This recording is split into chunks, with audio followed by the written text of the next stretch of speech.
counties in Wisconsin are providing updates on their trails following this week's wild weather, and the Duluth Parks and Rec Department was just awarded a huge grant.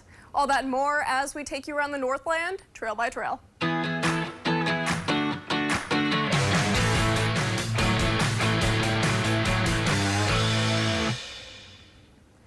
We'll start in Douglas County, where officials are releasing new trail reports. They are seeing more snow overall, but are still working to prep trails for winter use. The county is in the process of clearing brush and trees. Meanwhile, trail packing is still going on, with riders running into some icy spots. The county is reminding folks that they do not maintain trails on lakes and recommend contacting local trail clubs for information on those. Next, we'll stop in Bayfield, where the county is reporting poor to fair trail conditions after this week's varying temperatures. Much of the packed bases on the trails have melted and since turned to ice. In addition, the county says they, along with trail clubs, are still clearing trees and brush from the trails.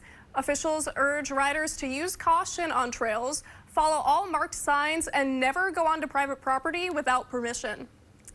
We'll end in Duluth, where the city has secured a pretty good chunk of change for improvements at the Duluth Traverse.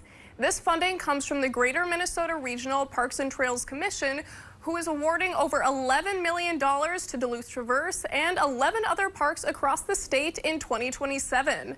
The Duluth Trail Network is a multi-use trail system with over 100 miles and connects 22 city parks. With this new funding, the project will redevelop the Lester Park trailhead and develop a new bike skills area. City leaders hope this project will create greater accessibility to the Duluth Traverse. Construction on the project is expected to begin in 2027. If you or someone you know is part of a trail club or alliance, send us an email and it might be featured as we take you around the Northland trail by trail. In the studio, Anna Olfelt, Northern News Now.